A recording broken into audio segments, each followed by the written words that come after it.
What do we really find when we leave Earth? Not only new horizons or elegant equations proven in silence, but something older and more intimate, the limits of the human body, the fragility of the machines we trust, and the unsettling realization that the universe does not adjust itself to our presence. For generations, space has been framed as the final frontier, a phrase polished by optimism. We imagine rockets rising through fire, astronauts suspended in grace, the black beyond our atmosphere, waiting to be mapped and understood. Yet every journey outward has also carried another story, quieter and harder to tell. It is the story of strange sounds in sealed capsules, of systems failing without warning, of invisible forces moving through flesh and metal alike. It is the story of discovery, shadowed by doubt. The deeper truth is that space has never been empty in the way we once believed. It is full of radiation, debris, silence, pressure, memory, and riddles. It pushes against human certainty at every scale, from the tiniest microbe to the boundaries of the solar system itself. Even our most brilliant inventions arrive there as temporary shelters, thin-walled declarations of confidence drifting through an environment that remains profoundly indifferent. And still, we go. That may be the most remarkable part. We go not because space is welcoming, but because curiosity has always asked more of us than comfort can provide. We send instruments where our senses fail. We send people where fear becomes visible. And in return, the cosmos gives us glimpses that are beautiful, haunting, and often difficult to explain. This is a journey through those moments, not to prove that space is hostile, nor to romanticize danger, but to ask a more human question. When the unknown looks back at us, what does it reveal about who we are, what we believe, and how far we are willing to go in search of understanding?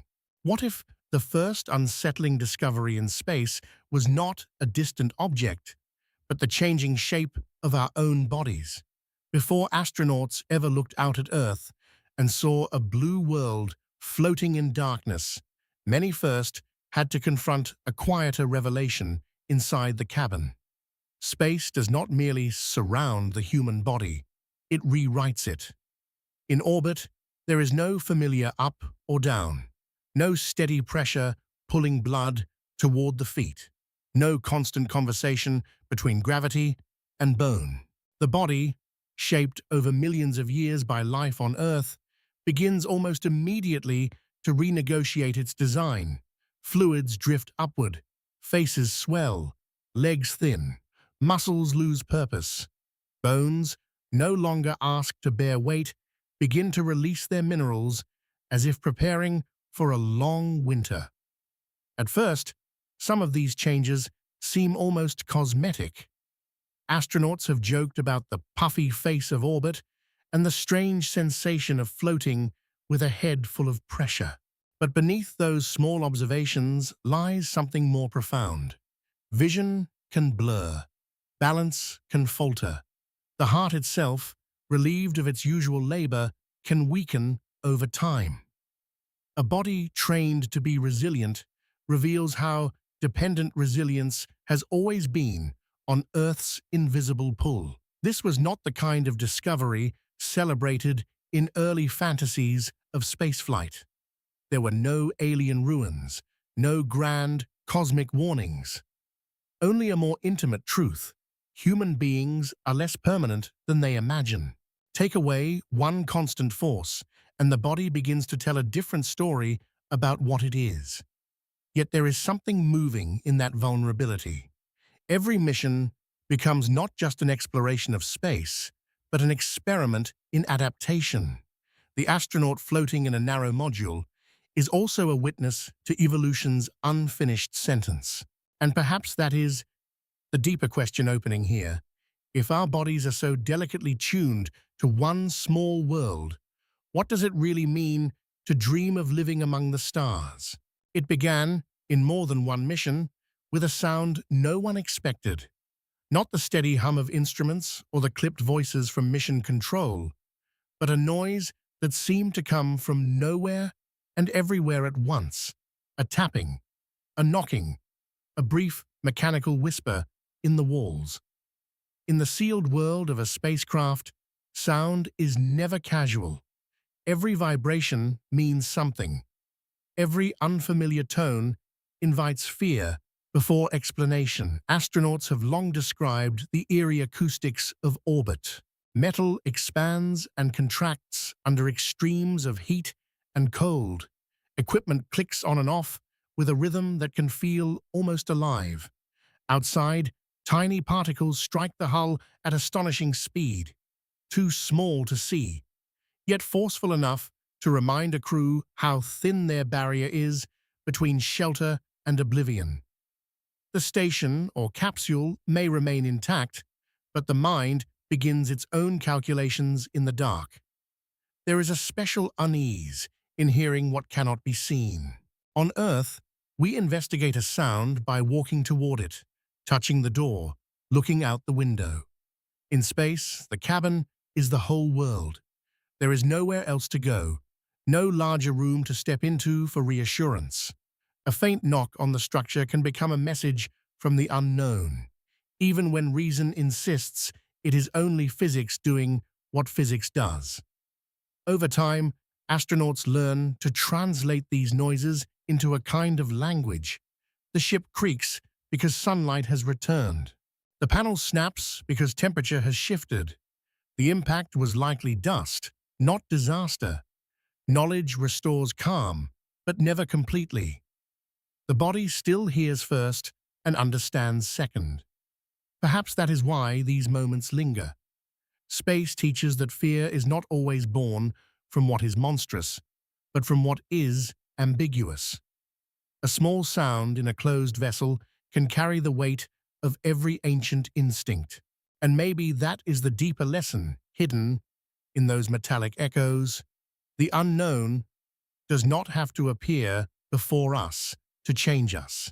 Sometimes it only has to knock. It started with a flash no camera could capture. Eyes closed in darkness, an astronaut drifting towards sleep would suddenly see a streak of light, a burst like a tiny meteor crossing the inside of the mind. There was no lamp switching on, no warning from the control panel, no visible source at all. Only light appearing where light should not exist. For a time, these reports sounded almost dreamlike. How could someone see something in complete darkness, with eyelids shut, inside a spacecraft sealed against the void? But the explanation, when it came, was more unsettling than mystical. High-energy cosmic rays, moving across the universe at extraordinary speed, were passing through the spacecraft, through the walls, and sometimes through the astronauts themselves. As they struck the retina or nearby neural pathways, the brain interpreted the impact as light. It was an extraordinary reminder that space is not simply distant. It is permeable. Invisible particles, born in violent events, unimaginably far away, can travel for ages only to arrive in the fragile interior of a human eye. The astronaut becomes, for a brief moment, less an observer of the cosmos than a surface upon which the cosmos writes. These flashes were not merely curious. They hinted at the larger challenge of radiation, one of the most persistent dangers of space travel. The same forces that produce these phantom glimmers can damage cells, alter tissue, and raise questions about what prolonged journeys may cost the body and mind. Beyond Earth's protective magnetic field, exploration becomes an encounter with energies we cannot negotiate with, only endure and study. And still, there is something strangely beautiful in the image. A human being floating in artificial night, visited by light from ancient violence beyond the solar system. It turns the body into a meeting place between the intimate and the infinite.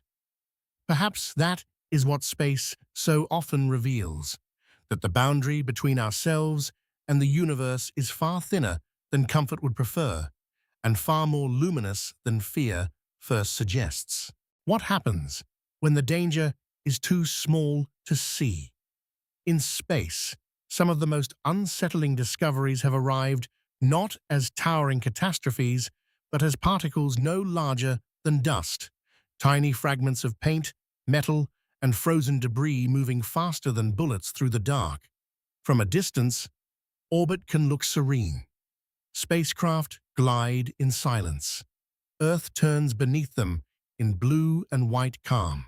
But surrounding that beauty is a storm of human residue, remnants of old missions, discarded hardware, splinters from collisions, forgotten traces of ambition still circling the planet long after their purpose has faded. Each fragment is almost nothing. Together, they form an invisible hazard field. Astronauts have seen the evidence up close. Small pits in windows, marks on exterior panels, fleeting alarms that force crews to shelter in safer parts of the station, while ground teams calculate the path of an object that cannot be reasoned with. A piece of debris the size of a grain can strike with such speed that it carries the force of an explosion. In that environment, even emptiness becomes crowded. There is something deeply human in this danger. Unlike radiation or cosmic distance, orbital debris is in part our own creation. It is the archaeology of progress, the unintended afterimage of exploration. We reached upward with brilliance and courage, and in doing so, we also scattered sharp reminders that every achievement leaves a footprint, even in the sky. That may be why this threat feels so haunting. It is not only a warning about space, it is a mirror held up to civilization itself. The future we build is rarely clean. It accumulates fragments, consequences, and unfinished responsibilities.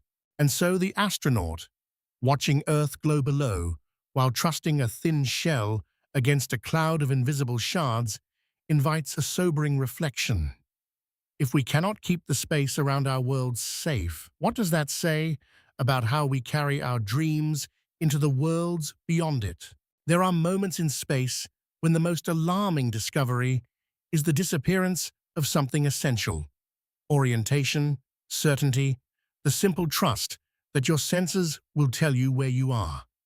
On Earth, balance is so automatic that we rarely think of it. In orbit, that quiet agreement between body and world begins to break apart. Astronauts have described the strange confusion of early weightlessness with unusual honesty. Up and down lose meaning. A wall becomes a floor, then a ceiling, then only another surface waiting for a handhold. Inner ears, shaped to interpret gravity, send signals that no longer match what the eyes perceive. The result can be nausea, disorientation, even a lingering sense that the body has become an unreliable narrator. This is not the drama of external threat. Nothing is exploding. No alarm is sounding, and yet the experience can feel deeply unsettling because it reaches into identity itself. We know ourselves partly through movement, through standing, falling, turning, resting. Remove the framework that organizes those motions, and the mind must assemble a new map from fragments. Space adaptation eventually comes. Crews learn how to float with intention, how to rotate gently instead of fighting the cabin, how to trust new habits before old instincts. But the transition leaves a mark. It reminds us that what feels natural is often just familiarity repeated for a lifetime. Gravity, which seems so permanent on Earth, is revealed as a local condition rather than a universal promise. There is a quiet philosophy hidden in that loss of direction. Perhaps certainty has always depended more on context than we like to admit. Perhaps the things that steady us, our bodies, our routines, our sense of place, are not fixed truths, but relationships. And if that is so, then every voyage into space becomes more than a technical challenge. It becomes a question asked of the human spirit. When the world no longer tells you where you stand, what inside you learns how to remain upright. Sometimes the most unsettling thing found in space is life itself. Not the dramatic vision of creatures moving through alien darkness, but something smaller, more intimate, and in some ways more disturbing. The persistence of ordinary organisms in an extraordinary place. Again and again, space missions have revealed that microbes travel with us. They cling to surfaces, hide in corners, survive cleaning protocols, and adapt to sealed environments where every variable is monitored and controlled. On stations orbiting hundreds of miles above Earth, astronauts have discovered bacteria and fungi growing where no one intended them to grow, inside vents, around equipment, along damp, hidden edges where human presence leaves warmth and moisture behind. The discovery is unsettling for a simple reason. We like to imagine spacecraft as pristine outposts of reason, insulated from the messiness of Earth. Yet the microbial world ignores that story. It comes with us. It changes with us. Some organisms appear to behave differently in microgravity, forming tougher structures or responding in unexpected ways. What seems minor at first can become a question of health, maintenance, even survival in long-duration missions. There is also a deeper implication. The search for life beyond Earth often begins with distant planets, icy moons, or the chemistry of ancient rocks. But before we can recognize life elsewhere, we must confront how difficult it is to separate life from ourselves. We are not solitary explorers stepping cleanly into the cosmos. We are ecosystems in motion, carrying invisible companions into every frontier we enter. That fact can feel humbling, even haunting. It suggests that exploration is never as pure or simple as myth would have it. We do not arrive alone, and perhaps we never could. In every capsule and station, human ambition is accompanied by the smallest forms of persistence, reminding us that life does not always announce itself with grandeur. Sometimes it survives in silence, tucked into the machinery of our dreams, asking whether the boundary between Earth and space was ever as clear as we imagined. There are discoveries in space that do not arrive as objects or data, but as absences, a missing tool, a failed sensor, a line of communication gone silent for 1 second too long. In orbit, small failures carry an emotional weight they rarely hold on Earth, because every system aboard a spacecraft exists for a reason, and every reason is tied to survival. Astronauts learn to live inside a web of dependence. Air must circulate, water must be reclaimed, carbon dioxide must be removed. A suit worn outside the station is not clothing, but a private world, carefully pressurized and constantly monitored. When a valve sticks or a computer resets unexpectedly, the event is not merely technical. It becomes personal. The machine is no longer an instrument in the background. It is suddenly a partner whose frailty has become visible. Some of the most unsettling moments in space history have emerged from this fragile partnership. A coolant leak drifting into sunlight like a ghostly cloud. A malfunction during a spacewalk when the body is already separated from safety by layers of fabric, engineering, and trust. A capsule re-entering Earth's atmosphere with damaged systems, forcing the crew to rely on training while the margin for error narrows to almost nothing. What space reveals, again and again, is how thin the line can be between mastery and dependence. We speak proudly of exploration, yet exploration is made possible by seals, circuits, pumps, software, and the human ability to remain calm when any of those things begin to fail. The grandeur of the mission rests on humble components doing their work without attention. Perhaps that is why technical breakdowns feel so profound.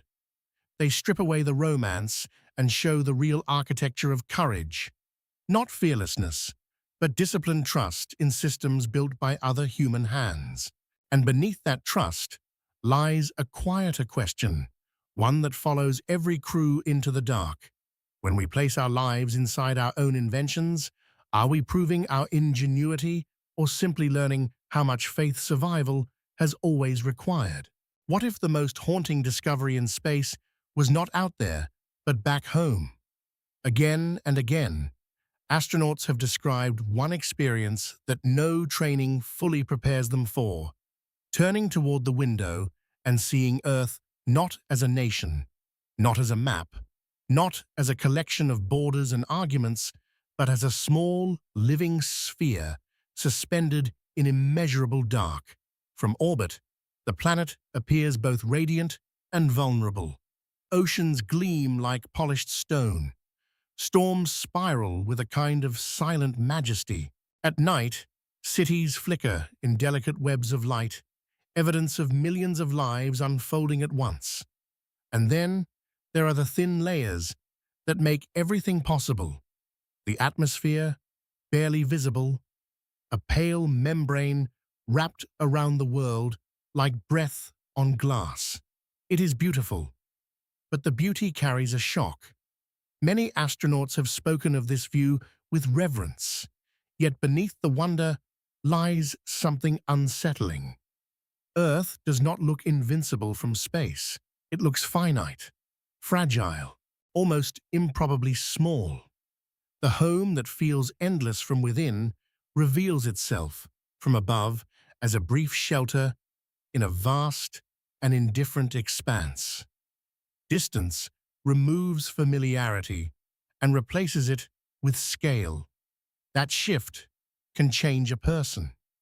The conflicts that dominate ordinary life seem strangely narrow when seen against the thin blue curve of the horizon. What once felt permanent begins to appear contingent, delicate, temporary. Space does not erase human troubles, but it rearranges them. It places them inside a larger frame, where pride and division become harder to defend. Perhaps that is why this discovery lingers so deeply. To leave Earth is to encounter it for the first time. Not as territory, but as miracle. Not as backdrop, but as vessel. And maybe that is the quiet paradox at the heart of exploration. We travel into the darkness, hoping to understand the universe, only to return with a more tender, more unsettled understanding of the world we were lucky enough to begin from. It is one thing to look at space through a window. It is another to step into it. During a spacewalk, the astronaut leaves the sheltered hum of the spacecraft and enters a silence so complete it can feel almost unreal. There is no wind, no echo, no reassuring noise of the world continuing around you.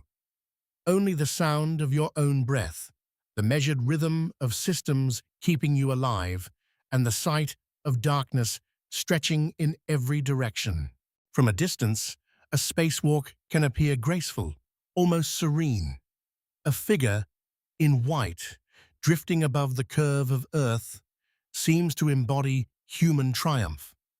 But inside that moment lives a very different experience. Every motion must be deliberate. Every tether matters. Hands stiffen inside pressurized gloves. Visibility can narrow. A drifting tool, a torn layer, a malfunction in the suit's systems, any small complication can suddenly become enormous. Astronauts who have performed these walks often speak of the beauty and the exposure at once. There is no natural place for a human body in open space. The suit is not protection in the ordinary sense. It is a miniature spacecraft wrapped around skin. Outside, it lies vacuum, radiation, temperature extremes beyond intuition. The body does not negotiate with that environment. It survives only through engineering and attention. And yet, in that extreme vulnerability, many have also felt a profound clarity. Floating above Earth, anchored by a line and by trust, the astronaut becomes acutely aware of being both infinitesimal and immensely fortunate. The danger sharpens perception. The silence becomes not empty, but absolute. Perhaps that is why spacewalks remain among the most haunting acts in human exploration. They expose the contradiction at the heart of our species. We are fragile creatures who dream beyond our scale. We are not built for the void, and still we step into it. And maybe that is the question such moments leave behind. Is courage the absence of fear, or the decision to move carefully through the darkness while knowing exactly how much is at stake? Some discoveries in space arrive not with a bang, but with delay. A command is sent and nothing happens. A signal takes too long to return.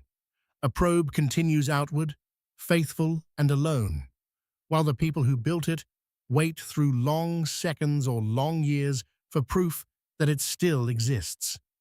In that distance, space reveals another unsettling truth. Communication itself becomes fragile. Beyond Earth, even certainty must travel. Radio signals move at the speed of light, which sounds instantaneous until distance stretches it into a kind of loneliness. The farther we go, the more every exchange is shaped by absence. A machine on Mars cannot be guided moment by moment like a hand on a steering wheel. A spacecraft near the edge of the solar system becomes a whisper. The universe inserts silence between intention and response. For astronauts and engineers alike, that silence carries emotional weight. It means that help is never quite immediate. It means decisions must often be made in isolation, with training and discipline standing in for reassurance. It means that even flawless technology cannot erase the fact that distance changes the meaning of trust. You send a message because you must believe something or someone will still be there when the answer comes. There is also something deeply human in this vulnerability. Much of life on Earth is built on instant reply, conversation, reaction, correction. Space strips that away. It asks for patience, for foresight, for the ability to act without the comfort of immediate confirmation. In that sense, exploration becomes not only an engineering problem, but a psychological one. How do we remain steady when the universe answers slowly? Perhaps this is why delayed signals feel so haunting. They remind us that the cosmos is not arranged around human urgency. It does not hurry to reassure us. And yet we keep listening, keep transmitting, keep waiting through the static. Maybe that is one of the noblest things we do. Send our voices into immense silence, trusting that meaning can survive the distance between doubt and reply. What do astronauts really discover after enough time in space? Not only the mechanics of orbit or the discipline of survival, but the slow reshaping of the mind. Long-duration missions have shown that isolation is not merely a background condition. It becomes an environment of its own, as real as vacuum, as influential as gravity. Inside a station or capsule, life is measured in routines. Panels are checked, meals are opened, messages arrive from home already touched by delay. The same walls return each morning. The same faces, however trusted, become the whole social world. Outside the window, Earth circles past in breathtaking repetition, beautiful and unreachable. Wonder and confinement begin to live side by side. This psychological tension can be subtle at first. Sleep shifts, attention narrows, small irritations grow edges. Time itself changes character, no longer marked by ordinary landmarks, but by procedures, maintenance, and the scheduled cadence of mission life. Astronauts are trained for this, and often endure it with extraordinary resilience. But resilience does not cancel the fact that the human mind was shaped in open landscapes, among weather, noise, strangers, animals, and the countless interruptions of Earth. In space, those familiar textures fall away. What remains is a more concentrated encounter with the self. Thoughts echo differently in confined places. Memory sharpens around small comforts. A recorded voice from home can carry more weight than a complex instrument reading. The discovery is unsettling because it reveals how much mental balance depends on ordinary things we barely notice until they are gone. And yet there is something quietly profound in this as well. Isolation can strip life down to essentials: companionship, purpose, ritual, hope. It can clarify what matters when distraction disappears. Perhaps that is why the psychology of space feels so important to the future. Before we can travel farther, we must understand not only how to carry oxygen and fuel, but how to carry meaning. In the end, the deepest frontier may not be distance at all, but the question of how a human mind remains whole when the world grows very small. There is a final kind of unsettling discovery that threads through every mission, every anomaly, every moment of wonder. The realization that space does not offer closure. For all we have measured and mapped, the cosmos remains larger than explanation. And sometimes the most honest answer an astronaut or scientist can give is simply this: we do not fully know. That uncertainty appears in many forms. A sensor records something unusual before the data resolves into a more ordinary cause. A photograph catches a shape or light that invites speculation before context restores proportion. A strange experience in orbit, visual, physical, emotional, lingers between interpretation and mystery. Space has a way of amplifying ambiguity because it removes the familiar scales by which human beings judge the world. This can be unsettling in a culture that often mistakes knowledge for mastery. We celebrate each mission as another step toward understanding, and rightly so. Yet every achievement also reveals a wider perimeter of unanswered questions. The more closely we study the universe, the more we encounter its complexity. Environments harsher than expected, forces subtler than imagined, and phenomena that challenge the boundaries of language itself. But perhaps uncertainty is not the enemy of discovery. Perhaps it is the condition that makes discovery possible.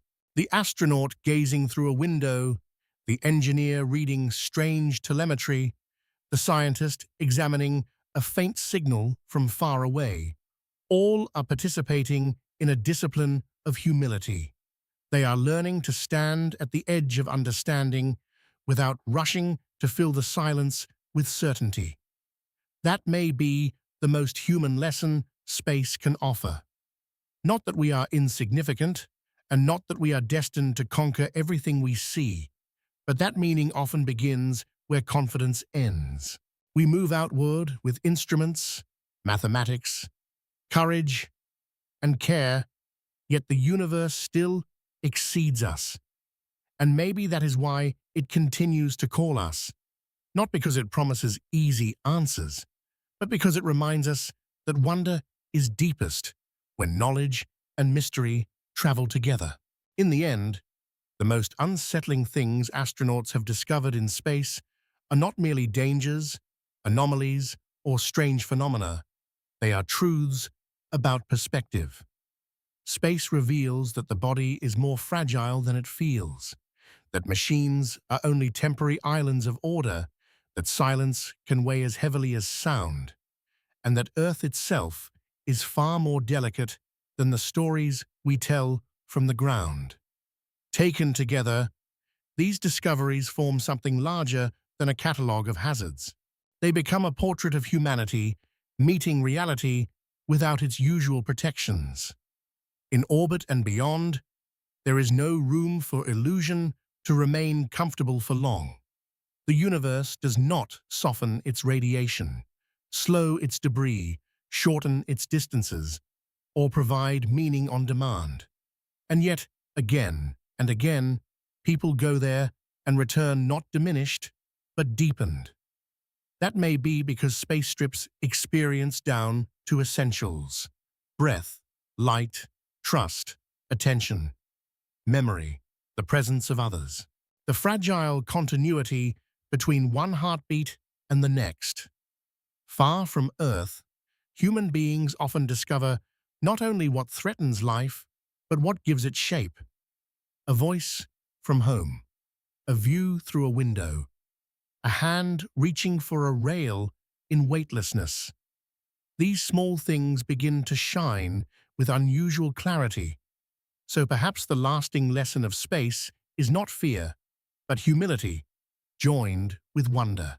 We are a species capable of leaving its cradle, yet still dependent on thin atmospheres, careful systems, and one another.